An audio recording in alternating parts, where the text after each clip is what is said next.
नमस्कार विद्यार्थी मित्रांनो, पाठीमागच्या लेक्चरमध्ये आपण हायड्रोकार्बन्स या चॅप्टरमध्ये सुरुवातीचा भाग जो आहे तो पाहिला आहे. या सुरुवातीच्या भागामध्ये आपण हायड्रोकार्बन्स म्हणजे काय ते पाहिलं. त्यानंतर या हायड्रोकार्बनचा उपयोग कुठं होतो ते आपण पाहिलं. त्यानंतर पुढे जाऊन या हायड्रोकार्बनचं क्लासिफिकेशन जे आहे ते क्लासिफिकेशन आपण पाहिलं होतं. या क्लासिफिकेशनमध्ये हायड्रोकार्बनचे दोन प्रामुख्याने प्रकार पडतात ते आपण पाहिलं. पहिला त्याच्यामध्ये प्रकार आहे तो ते ओपन चेन हायड्रोकार्बन म्हणजे ॲलिफॅटिक हायड्रोकार्बन्स, आणि दुसरा जो प्रकार येतो तो म्हणजे सायक्लिक हायड्रोकार्बन्स. परत या दोन्ही हायड्रोकार्बनचे म्हणजे ओपन चेन हायड्रोकार्बन आणि सायक्लिक हायड्रोकार्बन याचे परत दोन प्रकार पडतात. पहिला आहे सॅच्युरेटेड हायड्रोकार्बन आणि दुसरा अनसॅच्युरेटेड हायड्रोकार्बन. मग या सॅच्युरेटेड आणि अनसॅच्युरेटेड हायड्रोकार्बनमध्ये आपण पाहिलं की सॅच्युरेटेड हायड्रोकार्बन म्हणजे कार्बन कार्बन सिंगल बॉन्ड असणारे हायड्रोकार्बन म्हणजे अल्केन, आणि अनसॅच्युरेटेड हायड्रोकार्बन म्हणजे एकतर कार्बन कार्बन डबल बॉन्ड असणारे किंवा कार्बन कार्बन ट्रिपल बॉन्ड असणारे हायड्रोकार्बन म्हणजे अल्किन किंवा अल्काइन. परत यातल्या सॅच्युरेटेड आणि अनसॅच्युरेटेड हायड्रोकार्बनचे परत दोन प्रकार पडतात. त्यातला पहिला प्रकार आहे स्ट्रेट चेन असणारे हायड्रोकार्बन्स आणि दुसरा ब्रँच्ड चेन हायड्रोकार्बन्स. म्हणजे परत अल्केनमध्ये स्ट्रेट चेन अल्केन आणि ब्रँच्ड चेन अल्केन, आणि अनसॅच्युरेटेड हायड्रोकार्बनमध्ये अल्किन किंवा अल्काइन जर घेतलं तर त्याच्यामध्ये परत दोन प्रकार पडतात. एक स्ट्रेट चेन असणारे अल्किन किंवा अल्काइन, किंवा दुसरा प्रकार ब्रँच्ड चेन असणारे अल्किन किंवा अल्काइन. आता त्याच्यानंतर जो सायक्लिक हायड्रोकार्बन आहे त्या सायक्लिक हायड्रोकार्बनमध्ये जो अनसॅच्युरेटेड हायड्रोकार्बन आहे त्याच्यामध्ये परत दोन प्रकार पडतात. पहिला त्याच्यामध्ये प्रकार पडतो अरोमॅटिक हायड्रोकार्बन आणि दुसरा नॉन अरोमॅटिक हायड्रोकार्बन. ठीक आहे. तर असे हे क्लासिफिकेशन जे हायड्रोकार्बनचं ते आपण याच्या पूर्वी पाठीमागच्या लेक्चरला पाहिलेलं आहे. त्याच्यानंतर पुढे जाऊन आपण काय पाहिलं की या हायड्रोकार्बनमधला पहिला जो प्रकार आहे, हायड्रोकार्बनमधला पहिला प्रकार जो आहे अल्केन म्हणजे सॅच्युरेटेड हायड्रोकार्बन. या सॅच्युरेटेड हायड्रोकार्बनविषयी आपण थोडीशी माहिती घेतली. मग अल्केन म्हणजे काय ते आपण पाहिलं. अल्केन म्हणजे अल्केनची डेफिनेशन, त्याच्यानंतर या अल्केनचा जनरल फॉर्म्युला आपण पाहिला. त्याच्यानंतर जनरल फॉर्म्युलावरून अल्केनचा मॉलिक्युलर फॉर्म्युला कशाप्रकारे आपल्याला तयार करता येतो ते सुद्धा आपण पाठीमागच्या लेक्चरला पाहिलं. त्याच्यानंतर पुढे जाऊन आपण काय पाहिलं तर अल्केनमध्ये आयसोमेरिझमचा जो प्रकार आहे तो आयसोमेरिझमचा प्रकारसुद्धा आपण पाठीमागच्या लेक्चरला पाहिला होता. मग आयसोमेरिझम म्हणजे काय तर इथं पहा, आयसोमेरिझम म्हणजे याच्यापूर्वी आपण पाहिलेलं आहे की असा फेनॉमेनॉन की ज्याच्यामध्ये एकाच मॉलिक्युलर फॉर्म्युलाचे दोन वेगवेगळे स्ट्रक्चर्स आपल्याला पाहायला मिळतात, किंवा असा फेनॉमेनॉन की ज्याच्यामध्ये कंपाऊंडच्या बाबतीत त्यांचा मॉलिक्युलर फॉर्म्युला सेम असतो परंतु स्ट्रक्चर मात्र दोन किंवा दोनपेक्षा जास्त असू शकतात. त्याला आपण आयसोमेरिझम फेनॉमेनॉन असं म्हणतो. हा आयसोमेरिझमचा फेनॉमेनॉन आपण मग अल्केनमध्ये किंवा सॅच्युरेटेड हायड्रोकार्बन जो आहे अल्केन त्या अल्केनमध्ये पाहिला. ठीक आहे. मग अल्केनमध्ये पर्टिक्युलरली कुठल्या प्रकारचा किंवा कोणत्या प्रकारचा हा आयसोमेरिझमचा फेनॉमेनॉन आपल्याला पाहायला मिळतो तर त्याच्यामध्ये स्ट्रक्चरल आयसोमेरिझम जो आहे तो स्ट्रक्चरल आयसोमेरिझम आपल्याला पाहायला मिळतो. मग स्ट्रक्चरल आयसोमेरिझम कोणत्या प्रकारचे अल्केन दाखवतात तर त्याच्यामध्ये 3 पेक्षा जास्त म्हणजे 4-5 अशी कार्बनची संख्या असणारे जे काय अल्केन्स आहेत त्यांच्यामध्ये मोस्टली आपल्याला हा स्ट्रक्चरल आयसोमेरिझम जो आहे तो स्ट्रक्चरल आयसोमेरिझम फेनॉमेनॉन पाहायला मिळतो. हे आपण पाठीमागच्या लेक्चरला पाहिलेलं आहे. त्याच्यानंतर काही एक्झाम्पलसुद्धा आपण त्याच्यामध्ये पाहिलेले आहेत. ठीक आहे. ते एक्झाम्पलसुद्धा आपण पाठीमागच्या लेक्चरला याच्यामध्ये पाहिलेले आहेत. जसं इथं ब्युटेनचे 2 एक्झाम्पल दिले आहेत. हे पहिलं स्ट्रेट चेन असणारे ब्युटेनचं स्ट्रक्चर आहे आणि हे दुसरं आहे ब्रँचड चेन असणाऱ्या ब्युटेनचं स्ट्रक्चर म्हणजे आयसोब्युटेन. असे हे ब्युटेनचे 2 आयसोमर्स आहेत. पहिला स्ट्रेट चेनवाला आणि दुसरा हा ब्रँचड चेन असणारा. त्याच्यानंतर दुसरं एक्झाम्पल आपण बघितलं पेंटेनचं. पेंटेनच्या बाबतीत 3 आयसोमर्स आपल्याला पाहायला मिळतात. पहिला पेंटेन हा जो आहे तो स्ट्रेट चेनवाला असणार आहे, त्याला एन पेंटेन आपण म्हणतो. दुसरा जो पेंटेन आहे याच्यामध्ये तो आहे कुठला तर तो एक ब्रँचिंग असणारा म्हणजे ब्रँचड चेन असणारा हा आयसोपेंटेन, आणि तिसरा आयसोमर त्यातला आहे डबल ब्रँचिंग असणारा, इथं वर आणि खाली अशा दोन्ही ठिकाणी ब्रँचिंग असणारा हा पेंटेन आहे, याला आपण म्हणतो निओपेंटेन. ठीक आहे. तर असा हा अल्केनमधला जो आयसोमेरिझमचा फेनॉमेनॉन आहे तो सुद्धा आपण पाठीमागच्या लेक्चरला काय केलेला आहे, पाहिलेला आहे. ठीक आहे. त्याच्यानंतर आपण काय पाहिलं की फक्त हा एकच प्रकारचा आयसोमेरिझमचा फेनॉमेनॉन आपल्याला ह्या अल्केनमध्ये पाहायला मिळतो अशातला भाग नाही, तर याच्याच बरोबर आपल्याला दुसराही एक आयसोमेरिझमचा प्रकार पाहायला मिळतो ज्याला आपण कन्फॉर्मेशन असं म्हणतो. ठीक आहे. मग कन्फॉर्मेशन म्हणजे काय, तर इथं कन्फॉर्मेशनची व्याख्या जी आहे ती व्याख्या आपण पाठीमागच्या वेळी पाहिलेली. कन्फॉर्मेशन म्हणजे काय इथे दिलेलं आहे पहा. The resulting arrangement of the atoms in space about the carbon carbon single bond are called as conformations. म्हणजे अल्केनमध्ये जो कार्बन कार्बन सिंगल बॉन्ड आहे त्याच्या भोवतीनं जो काय अरेंजमेंट आहे ॲटमची स्पेसमध्ये, तर त्याला आपण कन्फॉर्मेशन असं म्हणतो. ती आपण चेंज करू शकतो by the rotation of carbon carbon single bond. Carbon carbon single बॉन्डचं रोटेशन केल्यानंतर त्याची जी अरेंजमेंट आहे कार्बन कार्बन सिंगल बॉन्डला किंवा कार्बनला अटॅच असणारे जे काही स्पेसिस आहेत किंवा अरेंजमेंट जे आहे ते अरेंजमेंट आपल्याला रोटेशन केल्यानंतर काय होते, बदलता येते. मग याला काय म्हणतो आपण, कन्फॉर्मेशन असं म्हणतो. मग असे दोन प्रकारचे कन्फॉर्मेशन्स आपण या अल्केनमध्ये पाहिलेले आहेत. त्यातला पहिला येतो स्टॅगर्ड कन्फॉर्मेशन. स्टॅगर्ड कन्फॉर्मेशन म्हणजे काय, तर समजा कार्बन कार्बन सिंगल बॉन्डमधला हा पहिला कार्बन आहे, त्याला 3 हायड्रोजन अटॅच आहे, हा पहिला, हा दुसरा आणि हा तिसरा. आणि त्याच्यानंतर पाठीमागचा जो कार्बन आहे हा पाठीमागचा कार्बन आहे, त्याला सुद्धा 3 हायड्रोजन आहेत, हा पहिला, हा दुसरा, तिसरा. आता याच्यामध्ये जर कन्फॉर्मेशन बघितलं तर बरोबर दोन्ही कार्बन बॅक टू बॅक घेतले एकमेकांच्या बरोबर पाठोपाठ या न्यूमन प्रोजेक्शनमध्ये. तर कार्बन कार्बन सिंगल बॉन्डला आपण बरोबर असं समोरून पाहिलं तर कार्बन कार्बन बरोबर एकमेकांच्या पाठोपाठ येतील. त्यातल्या पहिल्या कार्बनला जर अटॅचमेंट त्याची अरेंजमेंट बघितली तर 1 हायड्रोजन वरती आहे, 2 हायड्रोजन खाली आहेत. तसंच दुसऱ्या कार्बनच्या बाबतीत 2 हायड्रोजन वर आहेत, 1 हायड्रोजन खाली आहेत. ह्या कन्फॉर्मेशनला काय म्हणलं जातं, स्टॅगर्ड कन्फॉर्मेशन. तेच सॉहर्स प्रोजेक्शनमध्ये तिरक्या बाजूनं जर आपण बघितलं तर इथं दिसतंय. पहिला जो कार्बन आहे पहिल्या कार्बनमध्ये 1 हायड्रोजन वरती आहे, 2 हायड्रोजन खाली आहेत. तर दुसऱ्या कार्बनच्या बाबतीत 2 हायड्रोजन वर आहेत, 1 हायड्रोजन खाली आहे. ठीक आहे. आणि बरोबर या स्टॅगर्ड कन्फॉर्मेशनला म्हणजे याला जर समजा तुम्ही 180 जर समजा रोटेट केलं, याला जर 180 रोटेट केलं पाठीमागच्या याला, तर काय होईल, त्यांची पोझिशन बदलेल. ते पोझिशन काय होईल, बदलेल. म्हणजे हा पहिला कार्बन जो आहे तो जर समजा रोटेट केला असा, रोटेट केला तर मग आपल्याला इक्लिप्स कन्फॉर्मेशन होते. इक्लिप्स कन्फॉर्मेशनमध्ये काय होतं की बरोबर सगळे कार्बन हायड्रोजन जे आहेत एकमेकांच्या पाठोपाठ येतात, त्याला आपण इक्लिप्स कन्फॉर्मेशन असं म्हणतो. इक्लिप्स सॉहर्स फॉर्म्युलामध्ये, सॉहर्स प्रोजेक्शन फॉर्म्युलामध्ये इथं दाखवले पहा, पहिला कार्बन जो आहे त्या पहिल्या कार्बनच्या वरती 1 हायड्रोजन आणि पाठीमागं खाली 2 हायड्रोजन आहेत. तसंच इथं काय आहे, जो पाठीमागचा कार्बन आहे त्याच्या इथं पाठीमागं इक्लिप्सच आहे हे, त्याच्यामध्ये 2 हायड्रोजन काय आहेत, पाठीमागे आहेत, 1 हायड्रोजन खाली आहे. तसं इथंच इक्लिप्समध्ये पण आहे, 2 हायड्रोजन वरती आहेत, तिथं 2 हायड्रोजन पाठीमागचे पण वरती आहेत आणि इकडं 1 हायड्रोजन खाली आहे. तर इथं ॲक्च्युली हे रोटेशन केल्यानंतरचं पाहायला मिळतं आपल्याला असं. तर अशा प्रकारे हे कन्फॉर्मेशन जे आहेत ते कन्फॉर्मेशनसुद्धा आपण ह्या याच्यामध्ये अल्केनमध्ये लास्ट लेक्चरला काय केलेले आहेत, पाहिलेले आहेत.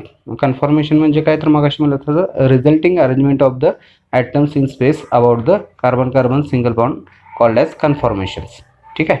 तर हे कन्फॉर्मेशन्स आपल्याला केव्हा पाहायला मिळतात, तर जर तुम्ही कार्बन कार्बन सिंगल बॉन्डच्या भोवतीनं अल्केनमधले जे अरेंजमेंट आहे त्या कार्बनच्या अरेंजमेंटला कार्बन कार्बन सिंगल बॉन्ड भोवती जर रोटेट केलं 180 डिग्री सेल्सिअसनं, तर तुम्हाला हे अल्केनचे कन्फॉर्मेशन्स पाहायला मिळतात. त्यातला पहिला कन्फॉर्मेशन येतो स्टॅगर्ड कन्फॉर्मेशन आणि दुसरा 180 रोटेट केल्यानंतर मिळतो इक्लिप्स कन्फॉर्मेशन. ठीक आहे. तर हे सुद्धा आपण पाठीमागच्या लेक्चरला काय केलेलं आहे, पाहिलेलं आहे. आता त्याच्यानंतर पुढचा भाग जो आहे तो आपण सुरुवात करणार आहे आजपासून. आता पुढचा भाग कुठला आहे, तर इंडस्ट्रियल प्रिपरेशन ऑफ अल्केन्स. अल्केनचं प्रिपरेशन किंवा methods of preparation of alkane. ह्या अल्केनचं जर समजा प्रिपरेशन करायचं असेल तर ते प्रिपरेशन आपल्याला करता येतं का, त्यासाठी कोणत्या मेथड्स युजली वापरल्या जातात ते आपण या प्रिपरेशन ऑफ अल्केन्स ह्या पॉईंटमध्ये पाहणार आहे. ठीक आहे. मग याच्यामध्ये जर समजा अल्केनचं प्रिपरेशन करायचं असेल तर त्याच्यामध्ये 2 जनरली आपल्याला मेथड्स पाहायला मिळतात. त्यातली पहिली जी मेथड आहे त्याला आपण म्हणतो इंडस्ट्रियल सोर्स. पहिली जी मेथड आहे तिला आपण म्हणतो इंडस्ट्रियल सोर्स.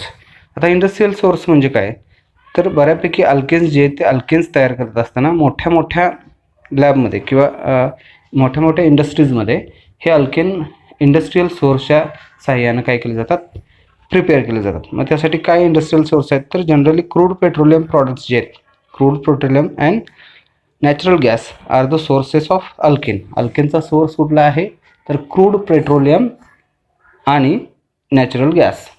आता हे क्रूड पेट्रोलियम आणि नॅचरल गॅस कुठून मिळतं, तर dead plants buried under the earth billions of years ago got converted into crude oil under high pressure and high temperature conditions. म्हणजे जीवाश्म जे म्हणतो आपण, जीवाश्म इंधन, त्यातला हा प्रकार आहे. झाडं जे आहेत, मोठमोठी झाडं, ती काय होतात, जमिनीच्या खाली गाडली जातात. भूकंप झाल्यानंतर ही झाडं जे आहेत ती झाडं काय होतात, जमिनीखाली गाडली जातात आणि ह्या गाडल्यानंतर त्याच्यावरती हाय टेम्परेचर आणि हाय प्रेशर जे आहे ते अप्लाय होतं आणि त्याच्यापासून नंतर ते झाडं काय होतात, त्या झाडांचं हाय टेम्परेचर आणि हाय प्रेशरला इंधनामध्ये कन्व्हर्जन होतं. म्हणजे इंधनामध्ये त्याचं रूपांतर होतं. याला आपण काय म्हणतो, पेट्रोलियम प्रॉडक्ट किंवा क्रूड पेट्रोलियम किंवा नॅचरल गॅस असं म्हणतो. ठीक आहे. मग हे जे जीवाश्म तयार होतं ते जमिनीच्या खाली अशा छोट्या छोट्या खड्ड्यांमध्ये तयार होतं. ते अशा खड्ड्यांमध्ये ते साठवलं जातं. मग गॅसच्या स्वरूपात असेल किंवा लिक्विडच्या स्वरूपात असेल आणि नंतर मग आपण काय करतो, ते उकरून काढतो. मग याला काय म्हणतो आपण, विहिरी असं म्हणतो. तेच पुढे लिहिलेलं आहे पहा. The crude oil collected in dome shaped cavities under the earth surface which we call as oil wells. म्हणजे हे जे क्रूड ऑइल आहे ते जमिनीच्या खाली अशा खड्ड्यांमध्ये सापडतं, आपल्याला मोठ्या खड्ड्यांमध्ये सापडलं जातं. त्याला आपण विहिरी असं म्हणतो. ठीक आहे. तर त्या विहिरींमध्ये, तेलाच्या विहिरीमध्ये किंवा आपल्याला हे खनिज तेल जे आहे ते खनिज तेल सापडतं. पेट्रोलियम प्रॉडक्ट जे आहे ते पेट्रोलियम प्रॉडक्ट सापडतात. Alkanes are obtained by fractional distillation of crude oils in oil refineries. मग हे जे खनिज तेल किंवा जीवाश्म इंधन जे आहे ते जीवाश्म इंधन नंतर आपण काय करतो, रिफायनरीमध्ये पाठवतो. रिफायनरीमध्ये काय केलं जातं, तर फ्रॅक्शनल डिस्टिलेशन जे आहे ते फ्रॅक्शनल डिस्टिलेशन फ्रॅक्शनेटिंग कॉलमच्या सहाय्याने केलं जातं आणि त्याच्यामध्ये मग त्या क्रूड ऑइलमध्ये किंवा त्या नॅचरल गॅसमध्ये जे काही वेगवेगळे अल्केन्स आहेत किंवा पेट्रोलियम प्रॉडक्ट्स आहेत, कारण आपल्याला तिथं काय असतं, मिक्सचर मिळतं. पेट्रोल, डिझेल, रॉकेल, केरोसिन किंवा गॅस यांचं मिक्सचर मिळतं. मग त्यांना आपण काय करतो, फ्रॅक्शनेटिंग कॉलमच्या साहाय्याने किंवा फ्रॅक्शनल डिस्टिलेशनच्या साहाय्याने त्यांच्या टेम्परेचरला काय करतो, आपण सेपरेट करतो आणि अशा प्रकारे आपण इंडस्ट्रियल सोर्सच्या साहाय्यानं अल्केन जे आहे ते अल्केन काय करू शकतो, प्रिपेअर करू शकतो. म्हणजे थोडक्यात पहिला सोर्स काय, इंडस्ट्रियल सोर्स, की ज्याच्यामध्ये क्रूड पेट्रोलियम ऑइल आणि नॅचरल गॅस जे आहेत यांचं काय करतो आपण, फ्रॅक्शनल डिस्टिलेशन करून रिफायनरीजमध्ये फ्रॅक्शनल डिस्टिलेशन करून त्याच्यापासून डायरेक्ट आपण काय करू शकतो, अल्केन तयार करू शकतो. आता यानंतर पुढची जी मेथड आहे, ज्या मेथडमध्ये आपण पाहणार आहे अल्केनचं प्रिपरेशन, की जे इंडस्ट्रीमध्ये किंवा डायरेक्ट आपल्याला करता येतं. म्हणजे एखादं स्टार्टिंग मटेरियल जे आहे ते स्टार्टिंग मटेरियल वापरून डायरेक्ट आपल्याला जर त्या अल्केनचं प्रिपरेशन करायचं असेल तर याच्या आधी आपण डायरेक्ट इंडस्ट्रियल सोर्स जो आहे ते इंडस्ट्रियल सोर्सचं रिफायनरीमध्ये रिफायनिंग करून त्याच्यापासून अल्केन कशा प्रकारे तयार केलं जातं ते पाहिलं. आता त्याच्यानंतर ही डायरेक्ट मेथड आहे की जिथं प्रॅक्टिकली आपण काय करतोय, अल्केनचं प्रिपरेशन करतोय. ठीक आहे. मग त्यातली पहिली मेथड जी आहे ही आहे फ्रॉम अनसॅच्युरेटेड हायड्रोकार्बन्स. जे अल्केनचं प्रिपरेशन करायचं असेल तर ती पहिली मेथड आहे फ्रॉम अनसॅच्युरेटेड हायड्रोकार्बन्स. ठीक आहे. मग अनसॅच्युरेटेड हायड्रोकार्बन्स म्हणजे काय, तर याच्या आधी आपण क्लासिफिकेशनमध्ये पाहिलेलं आहे. ठीक आहे. अनसॅच्युरेटेड हायड्रोकार्बन्स म्हणजे काय, तर त्याला आपण म्हणतो अल्किन किंवा अल्काईन. ठीक आहे. एकतर ते अल्किन असेल किंवा अल्काईन असेल. म्हणजे त्याच्यामध्ये एकतर कार्बन कार्बन डबल बॉन्ड असेल तर ते अल्किन असेल आणि जर त्याच्यामध्ये कार्बन कार्बन ट्रिपल बॉन्ड असेल तर ते अल्काईन असेल. मग याच्यापासून तुम्हाला हे सॅच्युरेटेड हायड्रोकार्बन किंवा अल्किन कशा प्रकारे तयार करता येतं, तर त्याच्यासाठी तुम्हाला कॅटॅलायटिकल हायड्रोजनेशन जे आहे ते कॅटॅलायटिकल हायड्रोजनेशन करावं लागतं. ठीक आहे.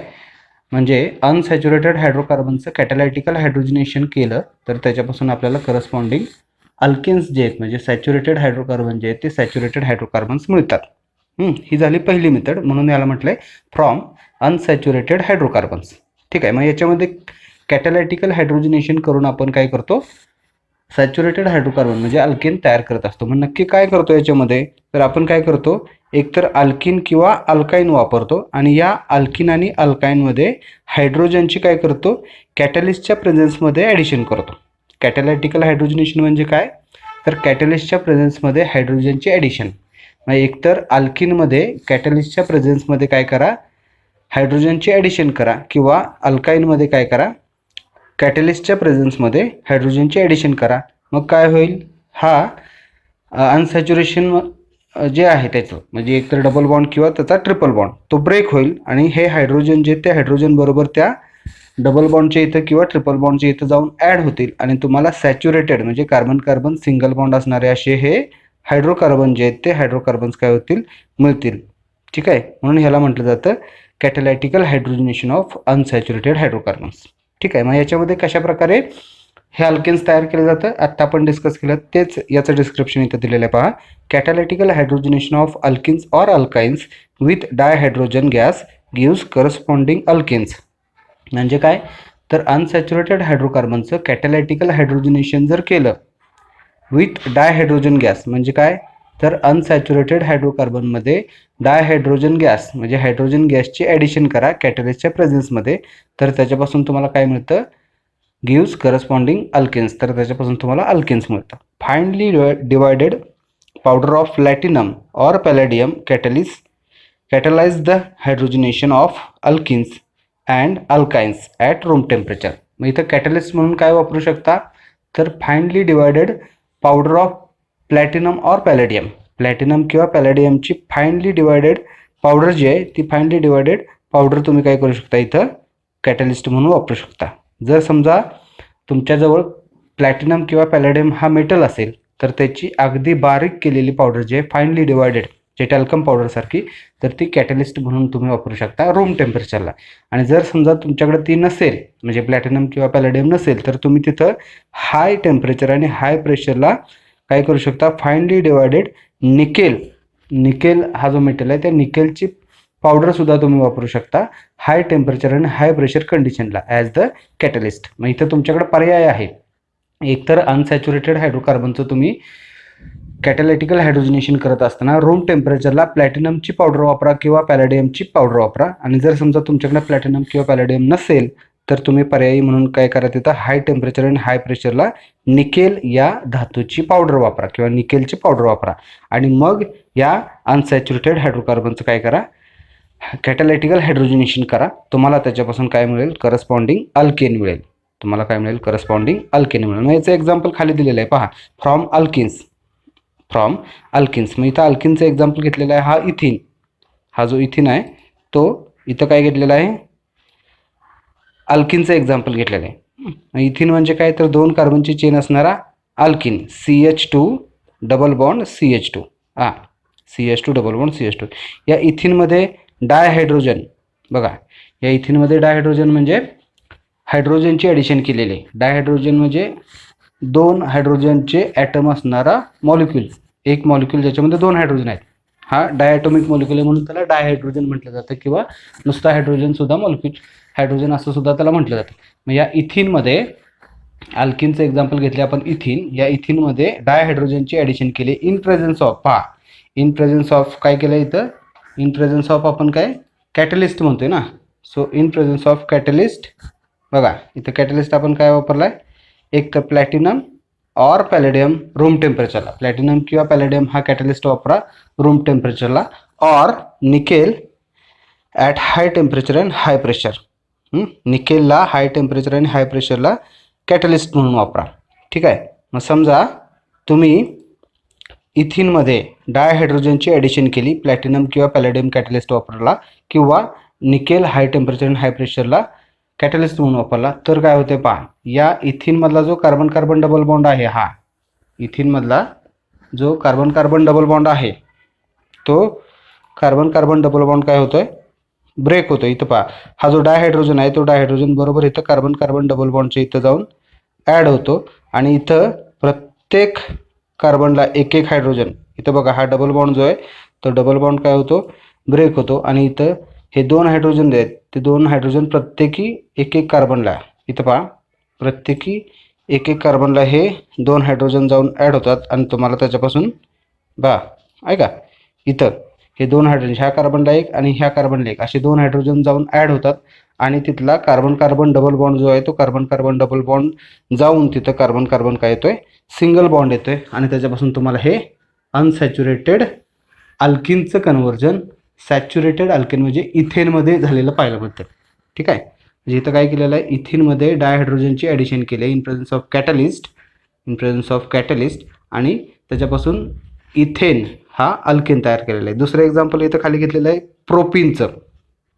अल्किनमध्ये 3 कार्बनची चेन असणारा हा प्रोपिन आहे. CH3CH डबल बॉन्ड CH2 आहे का, CH3CH double bond CH2. Propyne ह्या प्रोपिनमध्ये काय केलेलं आहे, या प्रोपिनमध्ये काय केलेलं आहे बघा, हा प्रोपिन आहे प्रोपिन. ठीक आहे, या प्रोपिनमध्ये डायहायड्रोजनची ॲडिशन केलेली आहे इन प्रेझन्स ऑफ कॅटलिस्ट आहे का, in presence of catalyst platinum or palladium or nickel at high temperature and high temperature condition.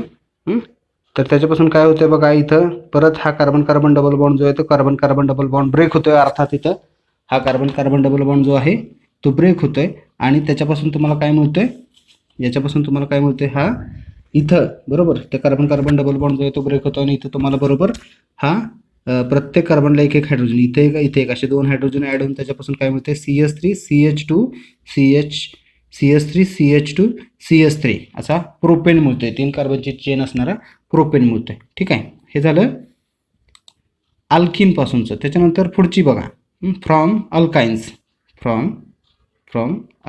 ठीक आहे, आता इथं बघा आणखीन एका दुसऱ्या अनसॅच्युरेटेड हायड्रोकार्बनपासून याच प्रकारे आपण काय करू शकतो, अल्केनचं प्रिपरेशन करू शकतो फ्रॉम अल्काइनपासून. मग त्याच्यामध्ये काय केलेलं आहे, अल्काइनचं एक्झाम्पल घेतलेलं आहे इथं इथिलीन किंवा ॲसिटिलीन किंवा इथाईन म्हणतो आपण त्याला. CH ट्रिपल बॉन्ड CH हा पहा CH ट्रिपल बॉन्ड CH. ठीक आहे, हा अल्काईन आहे. मग ह्या अल्काईनमध्ये काय केलेलं आहे, या डायहायड्रोजनची ट्वाईस H2 इथं काय म्हणलेलं आहे ट्वाईस H2 आहे का, 2 ट्वाईस H2. तर ह्या अल्काईनमध्ये 2 हायड्रोजनची काय केलेलं आहे ट्वाईस H2 2 डायहायड्रोजनची ॲडिशन केलेलं आहे कारण इथं कार्बन कार्बन काय आहे ट्रिपल बॉन्ड आहे. मग काय होईल, हा carbon carbon triple bond break होईल. प्रत्येक कार्बनला 2 हायड्रोजन पहा वरती एक आणि खाली एक असे प्रत्येक कार्बनला 2 हायड्रोजन जे आहेत ते 2 हायड्रोजन इथं ॲड होतील आणि तुम्हाला त्याच्यापासून काय मिळेल बघा, तुम्हाला त्याच्यापासून काय मिळेल CH3-CH3 असा इथेन मिळेल. काय मिळतंय CH3 असा इथेन मिळेल इथेन. ठीक आहे, तर अशा प्रकारे या अल्काईनपासून पण तुम्हाला काय करता येते, हा अल्केन जो आहे तो अल्केन तयार करतोय. दोन्हीमध्ये सेम काय करतोय आपण, अल्किन असू द्यात किंवा अल्काईन असू द्यात त्याच्यामध्ये डायहायड्रोजनची ॲडिशन करतोय आणि त्याच्यापासून हे अल्केन तयार करतोय. म्हणून ह्याला काय म्हटलं आहे, या मेथडला काय म्हटले आपण फ्रॉम अनसॅच्युरेटेड हायड्रोकार्बन्स. मग ह्याचीच जनरल रिएक्शन खाली दिलेली आहे पहा, याची जनरल रिएक्शन खाली लिहिली आहे. हा अल्किनचा जनरल फॉर्म्युला आहे CnH2n+H2 अल्किन. त्याच्यामध्ये प्लॅटिनम किंवा पॅलेडियमच्या प्रेझन्समध्ये किंवा निकेलच्या प्रेझन्समध्ये हाय टेम्परेचर हाय प्रेशर कंडिशनमध्ये काय करा, हायड्रोजन एका डायहायड्रोजनची ॲडिशन करा, तुम्हाला त्याच्यापासून मिळेल CnH2n+2 आहे का, CnH2n+2 म्हणजे इथं काय मिळेल अल्केन मिळेल. आणि तेच जर समजा तुम्ही इथं याच्या बाबतीत अल्काईनच्या बाबतीत हीच ॲडिशन केली अल्काईनच्या बाबतीत, तर इथं अल्काईनच्या बाबतीत काय होते बघा CnH2n-2 प्लस हा अल्काईनचा जनरल फॉर्म्युला आहे. याच्यामध्ये 2 इथं 2 राहिलेला आहे, ॲक्च्युली ट्वाईस पाहिजे इथं 2 पाहिजे ट्वाईस H2. इथं 2 डायहायड्रोजनची ॲडिशन केली तर प्रत्येक कार्बनला 2-2 हायड्रोजन जातात आणि तुम्हाला त्याच्यापासून मिळतं CnH2n+2 आहे CnH2n+2 असं इथं तुम्हाला काय मिळतो अल्केन मिळतो. तर ही झाली पहिली मेथड की ज्याच्यामध्ये आपण काय करतोय, या अनसॅच्युरेटेड हायड्रोकार्बनपासून काय करतोय अल्केन तयार करतो. यानंतर पुढची जी मेथड आहे त्या मेथडचं नाव आहे फ्रॉम अल्किल हॅलाइड्स. म्हणजे अल्केनचं प्रिपरेशन करायचं असेल तर त्यासाठी अल्किल हलाइड जे आहे ते अल्किल हलाइड स्टार्टिंग मटेरियल वापरून सुद्धा आपल्याला काय करता येतं, अल्केनचं प्रिपरेशन जे आहे ते अल्केनचं प्रिपरेशन करता येतं. म्हणून या मेथडला म्हणले फ्रॉम अल्किल हलाइड्स. मग अल्किल हलाइडपासून तुम्हाला अल्केनचं प्रिपरेशन करायचं असेल, ठीक आहे, तर ते कशा प्रकारे केलं जातं. तर आता पहिल्यांदा अल्किल हलाइड म्हणजे काय ते लक्षात घ्या. अल्किल हलाइड म्हणजे काय, तर असे ऑर्गॅनिक कंपाऊंड की ज्याच्यामध्ये एक अल्किल ग्रुप असतो आर आणि दुसरा त्याच्यामध्ये असतो हॅलोजन. हे जे RX आहे याला आपण म्हणतो अल्किल हलाइड, याला आपण म्हणतो अल्किल हलाइड. मग याला स्टार्टिंग मटेरियल म्हणून जर वापरलं तुम्ही तर त्याच्यापासून तुम्हाला काय करता येतं, अल्केनचं प्रिपरेशन करता येतं. ठीक आहे. मग ह्याच्यापासून जर तुम्हाला अल्केनचं प्रिपरेशन करायचं असेल तर ते कशा प्रकारे करता येतं, तर पहा इथं त्याच्यामध्ये दोन मेथड आहेत. त्याच्यामध्ये काय आहेत, दोन मेथड आहेत. पहिली त्याच्यामधली मेथड जी आहे ती पहिली मेथड आहे bye reduction of alkyl halides. Bye reduction of alkyl halides म्हणजे अल्किल हलाइड्सचं रिडक्शन करा. मग अल्किल हलाइडचं रिडक्शन करण्यासाठी काय करा, तर एकतर झिंक आणि डायल्यूट HCl हे रिड्युसिंग एजंट म्हणून वापरा आणि अल्किल हलाइडचं रिडक्शन केलं तर तुम्हाला त्याच्यापासून काय करता येतं, अल्केनचं प्रिपरेशन करता येतं. ही झाली पहिली मेथड. आणि दुसरी मेथड यातली आहे by using reactive metal. By using reactive metal. मग इथं सोडियम सारखा अल्कली मेटल जो आहे, सोडियम पोटॅशियम सारखा, तर सोडियम पोटॅशियम सारख्या रिॲक्टिव्ह मेटल बरोबर या अल्किल हलाइडला कंबाईन करा आणि त्याच्यापासून करस्पॉन्डिंग अल्केन तयार करा. अशा दोन प्रकारे तुम्हाला काय करता येतं, अल्किल हलाइडपासून या अल्केनचं प्रिपरेशन करता येतं. मग त्यातली पहिली मेथड जी आहे ती आपण पाहूया. पहिली मेथड आहे bye reduction of alkyl halides. Bye reduction of alkyl halides. मग अल्किल हलाइडचं जर समजा झिंक आणि HCl डायल्यूट HCl याच्या प्रेझेन्समध्ये किंवा झिंक आणि HCl रिड्युसिंग एजंट वापरून जर अल्किल हलाइडचं रिडक्शन केलं तर तुम्हाला या झिंक आणि HCl मधून नेसंट हायड्रोजनची ॲडिशन झालेली पाहायला मिळते आणि त्याच्यापासून तर अशा प्रकारे नेसंट हायड्रोजनची ॲडिशन जी आहे ती नेसंट हायड्रोजनची ॲडिशन या झिंक आणि HCl रिड्युसिंग एजंटच्याद्वारे केली जाते आणि त्याचा परिणाम काय होतो की ह्या अल्किल हलाइडमधला हा जो RX बॉन्ड आहे, अल्किल ग्रुप आणि हॅलोजन ॲटम याच्यामधला जो बॉन्ड आहे तो बॉन्ड ब्रेक होतो. एक हायड्रोजन जो आहे तो एक हायड्रोजन या हॅलोजन बरोबर HX म्हणून बाहेर पडतो आणि दुसरा जो हायड्रोजन आहे यातला तो दुसरा हायड्रोजन या अल्किल ग्रुप बरोबर ॲड होतो आणि त्याच्यापासून करस्पॉन्डिंग अल्केन मिळतो. अशा प्रकारे तुम्हाला या अल्किल हलाइडचं रिडक्शन करून झिंक आणि HClच्या प्रेझेन्समध्ये रिडक्शन करून त्याच्यापासून अल्केनचं प्रिपरेशन करता येतं. आता त्याचं डिस्क्रिप्शन कसं आहे पहा. Alkyl halides on reduction with zinc and dilute hydrochloric acid form alkanes. म्हणजे अल्किल हलाइडचं रिडक्शन केलं झिंक आणि डायल्यूट हायड्रोक्लोरिक ॲसिड किंवा डायल्यूट HCl वापरून तर त्याच्यापासून काय मिळतं, अल्केन मिळतं, form alkanes. The reduction of alkyl halide is due to nascent hydrogen obtained from reducing agent zinc and dilute HCl. इथं रिडक्शन जे आहे ते रिडक्शन का होतं, तर हा जो रिड्युसिंग एजंट आहे झिंक आणि डायल्यूट HCl तो काय करतो, नेसंट हायड्रोजनची ॲडिशन करतो. तो काय करतो, नेसंट हायड्रोजनची ॲडिशन करतो आणि या RX म्हणजे अल्किल हलाइडमधला हा जो कार्बन हॅलोजन बॉन्ड आहे त्याला तो ब्रेक करतो. इथं अल्किल ग्रुपच्या इथं एक हायड्रोजन आणि हॅलोजनच्या इथं एक हायड्रोजन असं याचं ब्रेकिंग होऊन त्याच्यापासून करस्पॉन्डिंग अल्केन आणि HX हायड्रोजन हलाइड हे बाय प्रॉडक्ट आपल्याला मिळतं आणि याच्याप्रमाणे या पद्धतीने आपल्याला अल्केन जे आहे ते अल्केन मिळतं. मग त्याचं एक्झाम्पल इथे घेतलेलं आहे पहा. हा मिथिल आयोडाईड आहे मिथिल आयोडाईड. अल्किल हलाइडचं एक्झाम्पल घेतले CS3I मिथिल आयोडाईड. हा मिथिल ग्रुप आहे, हा आयोडीन आहे म्हणून हे झालं मिथिल आयोडाईड.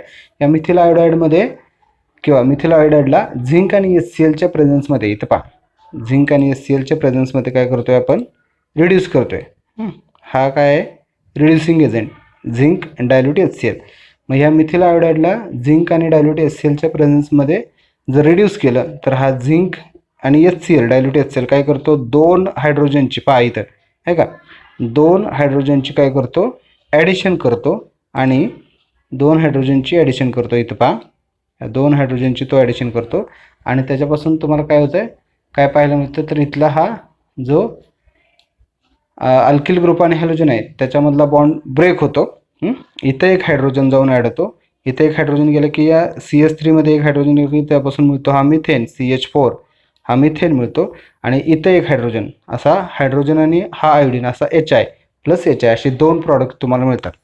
कुठलं? एक अल्केन CH3 अल्किल ग्रुपमध्ये एक हायड्रोजन टाकला की मिळतो CH4 मिथेन, आणि नंतर हायड्रोजन बरोबर हा हायड्रोजन कंबाईन केला की HI हे बाय प्रॉडक्ट. ठीक आहे.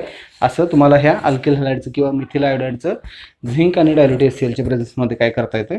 रिडक्शन करता येतं. हे झालं पहिलं एक्झाम्पल. त्याच्यानंतर दुसरं एक्झाम्पल इथं अल्किल हॅलाइडचं दुसरं घेतलंय, ethyl bromide CH3CH2Br ethyl bromide. ठीक आहे. हे दुसरं एक्झाम्पल आहे अल्किल हॅलाइडचं. याच्यात जर समजा या झिंक आणि HClच्या प्रेझेन्समध्ये रिडक्शन केलं तर हा झिंक आणि डायल्यूट HCl काय करतो? दोन नेसंट हायड्रोजनची ॲडिशन करतो. ठीक आहे. मग हे दोन नेसंट हायड्रोजन काय करतात? याला इथून ब्रेक करतात, इथिल ब्रोमाइडला इथिल ग्रुप आणि ब्रोमिनपासून सेपरेट करतात. एक हायड्रोजन इथं ॲड होतो आणि तुम्हाला मिळतो CH3 बा CH3 इथं CH3 आहे आणि हा CH3 इथं एक हायड्रोजन ॲड केला की CH3 होईल. असं इथं तुम्हाला CH3 इथं टॉईस नाही पाहिजे, इथं दोन नाही, हे दोन चुकीचं आहे. तर इथं CH3 असा इथेन मिळतो आणि प्लस एक हायड्रोजन जो इथला राहिलेला आहे, एक हायड्रोजन इथं जातो, तो इथं दुसरा हायड्रोजन इथं जातो आणि त्याच्यापासून हा प्लस HBr असा HBr हे बाय प्रॉडक्ट मिळतं तुम्हाला. ठीक आहे. तर अशा प्रकारे पहिल्या मेथडमध्ये काय करतोय आपण? अल्किल हॅलाइडचं झिंक आणि डायल्यूट HClच्या प्रेझेन्समध्ये रिडक्शन करतोय, म्हणून ह्या मेथडला म्हटलं जातं. म्हणून या मेथडला काय म्हटलं जातं? By reduction of alkyl halides. Alkyl हॅलाइडचं रिडक्शन करून त्याच्यापासून काय केलं आपण? अल्केनचं प्रिपरेशन केलं. आता ही झाली पहिली मेथड, अल्किल हॅलाइडपासून अल्केन तयार करण्याची. आता दुसरी मेथड काय पहा? दुसरी मेथड आहे बाय युझिंग रिॲक्टिव्ह मेटल. आता रिॲक्टिव्ह मेटल जे आहेत ते रिॲक्टिव्ह मेटलच्या साहाय्याने सुद्धा आपल्याला काय करता येतं? या अल्किल हॅलाइडचं किंवा अल्किल हॅलाइडपासून अल्केनचं प्रिपरेशन करता येतं. In 19th century alkyl halide were transformed to alkane having double the number of carbons by Wurtz coupling reaction using reactive metal sodium. 19व्या शतकामध्ये वुड्स या सायंटिस्टने एक रिॲक्शन शोधून काढली की ज्या रिॲक्शनमध्ये काय केलं त्यानं दोन अल्किल हॅलाइडचे मॉलिक्यूल घेतले आणि या दोन अल्किल हॅलाइडच्या मॉलिक्यूलला रिॲक्टिव्ह मेटल म्हणजे अल्कली मेटल जे आहेत S ब्लॉक एलिमेंटमधले जे अल्कली मेटल्स आहेत सोडियम पोटॅशियम सारखे, तर त्या अल्कली मेटल बरोबर त्यानं दोन मॉलिक्यूल काय केले? कंबाईन केले आणि कपल केले. काय करायचं? दोन अल्किल हॅलाइडच्या मॉलिक्यूलला अल्कली मेटल बरोबर कपल करायचं म्हणजे कंबाईन करायचं. या रिॲक्शनला त्यानं स्वतःचं नाव दिलं, it is called as Wurtz coupling reaction. त्याला वुड्स कपलिंग रिॲक्शन असं म्हणतात. ठीक आहे. मग याच्यामध्ये त्यानं काय केलं पहा, हा पहिला अल्किल हॅलाइडचा मॉलिक्यूल घेतला आहे CH3Br मिथिल ब्रोमाइड, आणि हा दुसरा आहे CH3Br हा दुसरा. असे दोन अल्किल हॅलाइडचे मॉलिक्यूल, हा पहिला आणि हा दुसरा, या दोघांना काय केलं आहे? Plus twice Na alkali metal इथं वापरलं आहे त्यानं सोडियम हा अल्कली मेटल वापरला आहे. मग या सोडियम ह्या अल्कली मेटल बरोबर ह्या दोन अल्किल हॅलाइडच्या, हा पहिला आणि हा दुसरा, या दोन अल्किल हॅलाइडच्या मॉलिक्यूलला त्यानं कंबाईन केलं in presence of dry ether हे तिथं काय केलं त्यानं? रिॲक्शन मीडियम म्हणून वापरले. मग ह्या ड्राय इथर ह्या रिॲक्शन मीडियममध्ये किंवा ड्राय इथरच्या प्रेझेन्समध्ये दोन अल्किल हॅलाइडच्या मॉलिक्यूलला सोडियम मेटल बरोबर त्यानं काय केलं? कंबाईन केलं. याचा परिणाम काय झाला? तर अल्किल हॅलाइडमधले हे जे हॅलोजन्स आहेत ते या अल्कली मेटल बरोबर, कारण अल्कली मेटल हे इलेक्ट्रोपॉझिटिव्ह आहेत, Na+ चार्ज असतो त्याच्यावर, पॉझिटिव्ह चार्ज असतो, Na+ किंवा Mg++ Li+ असं. तर ह्या अल्कली मेटल ते इलेक्ट्रोपॉझिटिव्ह आहेत, ते काय करतील? त्या अल्किल हॅलाइडमधल्या हॅलोजनला आपल्याबरोबर ओढून नेतील, कारण ह्या हॅलोजनवरती निगेटिव्ह चार्ज असतो, Br- Cl- I-. ठीक आहे. मग हे अल्कली मेटल त्या अल्किल हॅलाइडमधल्या हॅलोजनला आपल्याबरोबर घेऊन जातील. मग इथं दोन अल्कली मेटल इथं वापरलेत आपण. मग हे दोन अल्कली मेटल दोन हॅलाइड मॉलिक्यूलला, दोन हॅलाइड ॲटम्सना इथं आणि इथं, या दोन हॅलाइड ॲटम्सना आपल्याबरोबर घेऊन जातील. असे ट्वाईस NaBr, हे दोन Na आणि हे दोन Br गेले तर इथं होईल ट्वाईस NaBr. मग राहिलेले हे दोन अल्किल ग्रुप जे आहेत, पहिल्या मॉलिक्यूलचा आणि हा दुसऱ्या मॉलिक्यूलचा, असे 2 अल्किल ग्रुप कंबाईन होतील आणि तुम्हाला मिळेल CS3-CS3. इथं काय करतोय आपण, 2 अल्किल हलाइडमधले अल्किल ग्रुप, बघा काय म्हणते बघा, 2 अल्किल हलाइड मॉलिक्यूलमधल्या 2 अल्किल ग्रुपला आपण कपल करतोय, फ्यूज करतोय, कंबाईन करतोय, म्हणून ह्याला वुड्स कपलिंग रिॲक्शन असं म्हटलं जातं. याला काय म्हटलं जातं, वुड्स कपलिंग रिॲक्शन असं म्हटलं जातं. ठीक आहे. अल्कली मेटल जो आहे तो अल्कली मेटल फक्त काय करतो, अल्किल हलाइडमधल्या हॅलोजनला आपल्याबरोबर घेऊन जातो. राहिलेले जे अल्कली ग्रुप्स आहेत किंवा अल्किल ग्रुप्स आहेत त्या अल्किल ग्रुप्सना आपण कंबाईन करतो किंवा ते कंबाईन होतात आणि त्याच्यापासून करस्पॉन्डिंग अल्केन मिळतं. कार्बन कार्बन सिंगल बॉन्ड असणार हे इथं CS3-CS3 म्हणजे 2 कार्बनची चेन असणारा अल्केन इथेन मिळतं आहे. Later better methods using metal such as magnesium, lithium were developed. सुरुवातीच्या काळामध्ये 19व्या शतकामध्ये वुड्स या सायंटिस्टनं फक्त सोडियम मेटल जो आहे रिॲक्टिव्ह मेटल तो वापरला होता. अलीकडच्या काळामध्ये परत मग ह्या सोडियमच्या ऐवजी आपण इथं मॅग्नेशियम वापरू शकतो किंवा लिथियमसुद्धा वापरू शकतो आणि त्या पद्धतीच्या मेथड आपण काय केलेल्या आहेत, डेव्हलप केलेल्या आहेत. आता याच्यामध्ये आणखीन एक पुढची अलीकडच्या काळामध्ये वापरली जाणारी जी रिॲक्शन आहे ती आहे Grignard reaction. Grignard reaction is one of the new method widely employed for the preparation of alkane. अलीकडच्या काळामध्ये जर समजा तुम्हाला अल्केन तयार करायचं असेल तर अलीकडे आपण या वुड्स रिॲक्शनच्या ऐवजी काय करतो, ग्रिग्नार रिॲक्शन जे आहे ते ग्रिग्नार रिॲक्शन वापरतो. मग ग्रिग्नार रिॲक्शन म्हणजे काय, तर याच्यामध्ये अल्किल हलाइडमध्ये डायरेक्ट मॅग्नेशियम मेटल इन्सर्ट केला जातो आणि त्याच्यापासून पहिल्यांदा ग्रिग्नार रिएजन जो आहे तो ग्रिग्नार रिएजन तयार केला जातो. आता ग्रिग्नार रिएजन म्हणजे काय, तर बघा ग्रिग्नार रिएजन म्हणजे alkyl magnesium halide, alkyl magnesium halide याला आपण म्हणतो ग्रिग्नार्ड रिएजंट. हा कसा तयार केला जातो, तर ह्या अल्किल हलाइडमध्ये पाहिजे अल्किल हलाइडमध्ये मॅग्नेशियम मेटल ड्राय इथर हे रिॲक्शन मिडियम वापरून अल्किल हलाइडमध्ये मॅग्नेशियम मेटल डायरेक्ट इन्सर्ट केला तर ह्या अल्किल हलाइडमधला कार्बन आणि हॅलोजन बॉन्ड जो आहे तो ब्रेक होतो आणि त्याच्याबरोबर मध्ये हा मॅग्नेशियम मेटल जाऊन इन्सर्ट होतो आणि त्याच्यापासून तुम्हाला एक ऑर्गॅनो मेटलिक कंपाऊंड म्हणजे अल्किल हलाइड ऑर्गॅनिक कंपाऊंड आहे आणि हा मेटल आहे मॅग्नेशियम, असं ऑर्गॅनो मेटलिक कंपाऊंड मिळतं की ज्याला आपण म्हणतो अल्किल मॅग्नेशियम हलाइड. हे जे अल्किल मॅग्नेशियम हलाइड आहे याला म्हटलं जातं ग्रिग्नार्ड रिएजंट, याला म्हटलं जातं ग्रिग्नार्ड रिएजंट. मग अलीकडच्या काळामध्ये ह्या ग्रिग्नार रिएजंटपासून सुद्धा तुम्हाला अल्केन जो आहे तो अल्केन तयार करता येतो. मग त्यासाठी पहिल्यांदा हा ग्रिग्नार रिएजंट तुम्हाला तयार करावा लागतो. मग त्याची प्रिपरेशन इथं दिलेली आहे. अल्किल मॅग्नेशियम हलाइड किंवा Grignard reagent are obtained by treating alkyl halides with dry metal magnesium in presence of dry ether. These on treatment with water gives alkanes. याला डायरेक्ट काय करायचं, ह्या तयार केलेल्या ग्रिग्नार रिएजंटला वॉटरबरोबर जर कंबाईन केलं तर सेम जसं इथं आपण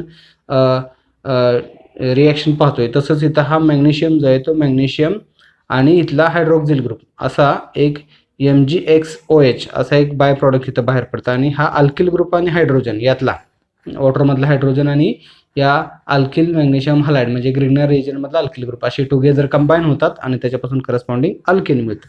मग तीच रिॲक्शन इथं दिलेलं आहे. इथं हा जो अल्किल मॅग्नेशियम हलाइड आहे किंवा ग्रिग्नार रिएजंट आहे RMgX, या ग्रिग्नार रिएजंटला डायरेक्ट वॉटरबरोबर कंबाईन करा. वॉटरबरोबर कंबाईन केल्यानंतर या ग्रिग्नार रिएजंटमधला MgX आणि वॉटर मॉलिक्यूलमधला OH- असे कंबाईन होतात आणि त्याच्यापासून तुम्हाला MgXOH हे बाय प्रॉडक्ट मिळतं. राहिलेला हा अल्किल ग्रुप आणि हायड्रोजन हे कंबाईन होतात आणि त्याच्यापासून RH असा अल्केन जो आहे तो अल्केन मिळतो. मग त्याचं एक्झाम्पल इथं खाली दिलेलं पहा, CS3MgI methyl magnesium iodide. Methyl magnesium iodide हा ग्रिग्नार रिएजंट याला वॉटरबरोबर जर कंबाईन केलं तर काय होईल, या MgI बरोबर हा OH बाजूला जाईल, MgIOH आणि राहिलेला हा अल्किल ग्रुप म्हणजे मिथिल ग्रुप आणि हायड्रोजन इथला हा कंबाईन होईल आणि त्याच्यापासून तुम्हाला मिळेल CS3-H म्हणजे CH4 असा मिथेन जो आहे तो मिथेन इथं तुम्हाला काय मिळेल, ॲज अ अल्किन मिळेल. तर अशा प्रकारे ह्या दुसऱ्या मेथडमध्ये आपण काय करतोय, रिॲक्टिव्ह मेटल जे आहेत रिॲक्टिव्ह मेटल मग त्याच्यामध्ये सोडियम आला, मॅग्नेशियम आला किंवा लिथियम आला, असे S ब्लॉक एलिमेंटमधले अल्कली मेटल जे आहेत त्या अल्कली मेटलला रिॲक्टिव्ह मेटल असं म्हटलं जातं. तर या अल्कली मेटलला किंवा रिॲक्टिव्ह मेटल्स बरोबर अल्किल हलाइडचं कॉम्बिनेशन करून त्याच्यापासून सुद्धा आपल्याला अल्केन जे आहे ते अल्केन तयार करता येतं. त्याच्यामध्ये पहिल्यांदा आपण पाहिलं वुड्स कपलिंग रिॲक्शन. या वुड्स कपलिंग रिॲक्शनमध्ये हायर अल्केन जे आहे, हायर अल्केन म्हणजे ज्याच्यामध्ये कार्बनची संख्या ही साधारणतः जास्त आहे, जास्त नंबरची किंवा जास्तीत जास्त संख्या असणारे कार्बनची संख्या असणारे अल्केन जे आहेत ते आपल्याला वुड्स कपलिंग रिॲक्शनच्या सहाय्याने तयार करता येतात. त्यातल्या त्यात सिमेट्रिकल अल्केन म्हणजे दोन्ही बाजूला किंवा समसंख्या असणारे जे अल्केन आहेत ते आपल्याला वुड्स कपलिंग रिॲक्शनच्या सहाय्याने तयार करता येतात. आणि दुसरी जी मेथड आहे त्याच्यामध्ये आपण काय करतोय, ग्रिग्नार रिएजनचा उपयोग करतोय. ग्रिग्नार रिएजनच्या मेथडमध्ये आपण काय करतो, आपल्याला किती कार्बनची चेन असणारं अल्केन तयार करायचे आहेत त्याच्यानुसार करस्पॉन्डिंग अल्किल हॅलाइड किंवा ग्रिग्नार रिएजंट वापरायचा आणि त्या ग्रिग्नार रिएजंटला वॉटरबरोबर कंबाईन केलं की त्याच्यापासून करस्पॉन्डिंग अल्केन जो आहे तो अल्केन आपल्याला तयार करता येतो. तर इथं ही दुसरी जी मेथड आहे अल्किल हॅलाइडपासूनची अल्केन तयार करण्याची ती इथं संपते.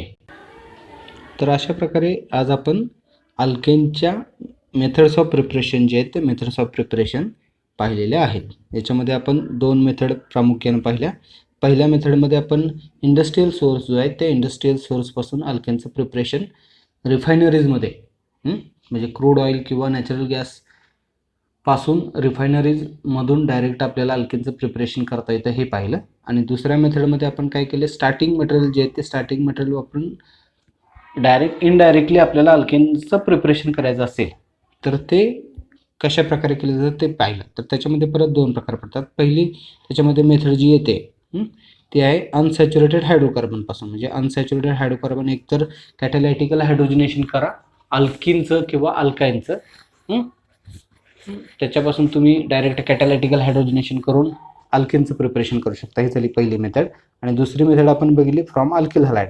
ठीक आहे, अल्किल हॅलाइड पासून काय करू शकता तुम्ही, या अल्केनचं प्रिपरेशन करू शकता. याच्यामध्ये परत तीन सब पॉईंट आहेत. पहिला त्याच्यामध्ये अल्किल हॅलाइडचं डायरेक्ट झिंक आणि HCl डायल्युटेड HClचं रिडक्शन करून झिंक आणि डायल्युटेड HClच्या प्रेझेन्समध्ये अल्किल हॅलाइडचं रिडक्शन करून तुम्ही अल्केनचं प्रिपरेशन करू शकता. दुसऱ्या मेथडमध्ये बाय युझिंग रिॲक्टिव्ह मेटल्स म्हणजे अल्किल हॅलाइडला सोडियम या रिॲक्टिव्ह मेटल बरोबर कंबाईन केलं तर वुड्स कपलिंग रिएक्शनच्या सहाय्याने आपल्याला अल्केनचं प्रिपरेशन करता येतं. आणि तिसरं अल्किल हॅलाइड जे आहे त्या अल्किल हॅलाइडला डायरेक्ट ग्रिग्नार रिएजंट जे आहे त्या ग्रिग्नार रिएजंटमध्ये कन्वर्ट करा आणि या ग्रिग्नार रिएजंटला वॉटरबरोबर कंबाईन करून त्याच्यापासून डायरेक्टली आपल्याला काय करता येतं, आपल्याला जो हवा आहे तो अल्केन तयार करता येतो. ह्या सगळ्या मेथड अल्केनच्या आपण इथं काय केलेल्या आहेत आज पाहिलेल्या आहेत.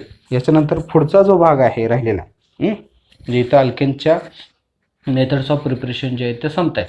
याच्यानंतर पुढचा जो भाग आहे त्या पुढच्या भागामध्ये आपण पाहणार आहे फिजिकल प्रॉपर्टीज ऑफ अल्केन्स. अल्केनच्या फिजिकल प्रॉपर्टीज.